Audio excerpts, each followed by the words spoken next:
तो राहुल गांधी के खिलाफ विशेषाधिकार हनन का प्रस्ताव।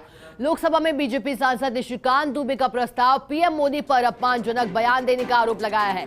स्पीकर से राहुल गांधी के खिलाफ कार्रवाई की मांग की है। पीएम पर राहुल गांधी ने बिना सबूत आरोप लगाए, ये कहना है निशिकांत दुबे का।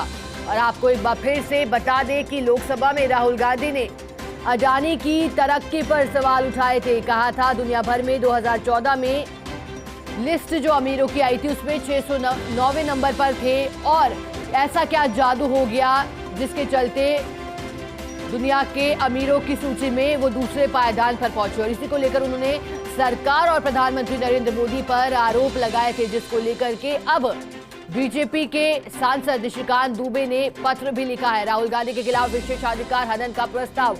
राहुल गांधी मीडिया से मुखातिब होते हुए ये तक कह चुके हैं कि पहली बार नहीं है। अब देखिए, अडानी ग्रुप पर जब जैसे हिंडनबर्ग की रिपोर्ट आई है उसके बाद से लगातार विपक्ष हमलावर तो है ही है, लेकिन राहुल गांधी का ये कहना है कि रिपोर्ट तो अभी आई है लेकिन वो इस बात को कई सालों से उठा रहे हैं। कई बार आपने भी सुना होगा उनके मुंह से अडानी और अंबानी का नाम। और अब जब हिंडनबर्ग की रिपोर्ट आई है तो ऐसे में बाजार में तो जिस तरह से हालात है, लगातार अब भी कई जो शेयर है अडानी ग्रुप के उनकी कीमतों में गिरावट हुई है। और जिस तरह से शेयरों में गिरावट कीमतों में हो रहा है, लेकिन अब एक और जहां संसद में लगातार चाहे बात लोकसभा की हो राज्यसभा की हो, दोनों ही सदनों में विपक्ष अब एकजुट है और लगातार इस मामले पर जेपीसी या सुप्रीम कोर्ट की निगरानी में जांच की बात कर रहा है। जेपीसी यानी जॉइंट पार्लियामेंट्री कमेटी। और इसी पर अधिक जानकारी देने के लिए हमारे साथ कंसल्टिंग एडिटर अमित मिश्रा जी जुड़ गए हैं। अमित जी, राहुल गांधी ये पहली बार नहीं है जब उन्होंने ये आरोप लगाया है अडानी पर। जिस तरह से पहले भी कई बार उनके मुंह से सुना है इस तरह के आरोप लगाए, लेकिन अमित जी आपसे समझना चाहेंगे क्या इससे पहले भी इस तरह का कोई वाकया हुआ है जब संसद में किसी भी नेता ने कोई बयान दिया हो, उसके खिलाफ पत्र लिखा गया हो? क्या इसके बाद कार्रवाई भी होती है ऐसे नेता पर?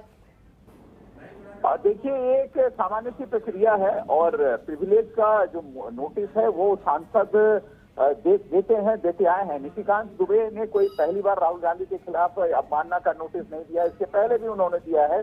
पिछली बार जब लोकसभा में राहुल गांधी ने कई आरोप सरकार पर लगाए थे, तो अब कुल मिलाकर फिर कल जो लोकसभा में राष्ट्रपति के अभिभाषण पर चर्चा थी जिसमें राहुल गांधी कांग्रेस की तरफ से वक्ता थे, उन्होंने जमकर अडानी ग्रुप और गौतम अडानी के साथ पर आरोप लगाए। यही नहीं, प्रधानमंत्री पर भी निशाना साधा और ये भी कहा कि प्रधानमंत्री की जो भी विदेश जाते हैं उसमें अडानी ग्रुप के मालिक गौतम अडानी क्यों जाते हैं, इसका खुलासा किया जाए। उन्होंने कई देशों का जिक्र किया, ऑस्ट्रेलिया, श्रीलंका, बांग्लादेश, यहाँ उनको कैसे किस तरह से फायदे मिले हैं।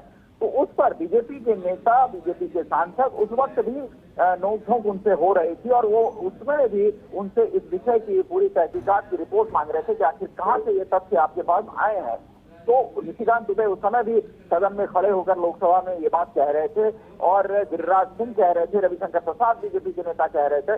तो जब बहस खत्म हुई उसके बाद निशिकांत दुबे की ओर से ये लोकसभा स्पीकर को दिया गया पत्र है जिसमें प्रिविलेज का मामला उन्होंने बनाया है कि प्रधानमंत्री के ऊपर इस तरह की टिप्पणी जो की गई है उसका तथ्य क्या है, आधार क्या है, और ये बिल्कुल तथ्य ही नहीं इसलिए राहुल गांधी पर इम्पीचमेंट यानी अवमानना की कार्रवाई हो। इससे पहले भी ऐसी चीजें होती हैं। लोकसभा स्पीकर इस चीज को देखते हैं, उनके साथ वो कमेटी होती है और अगर मामला अवमानना का बनता है तब सांसद से एक्शन होता है। वैसे अभी तक कई मामलों में लोकसभा स्पीकर ने उस चीज को खत्म कर दिया। होता यह है कि लोकसभा की कार्रवाई से उस भाषण के उन तथ्यों को डिलीट किया जाता है। ये तमाम ऐसी प्रक्रियाएं हैं जो लोकसभा स्पीकर के ऊपर डिपेंड करती हैं, निर्भर करती हैं कि वो इस चिट्ठी पर किस तरह का एक्शन लेते हैं। बिल्कुल अमित जी, पहले लग रहा था कि इस अडानी ग्रुप को लेकर के सिर्फ कांग्रेस ही आक्रामक है, लेकिन अब जिस तरह से विशेषाधिकार हनन का प्रस्ताव लाया गया है बीजेपी सांसद के, बीजेपी ने साफ कर दिया है कि वो भी अब चुप नहीं बैठने वाली। बहुत बहुत शुक्रिया अमित जी, आपका मैसेज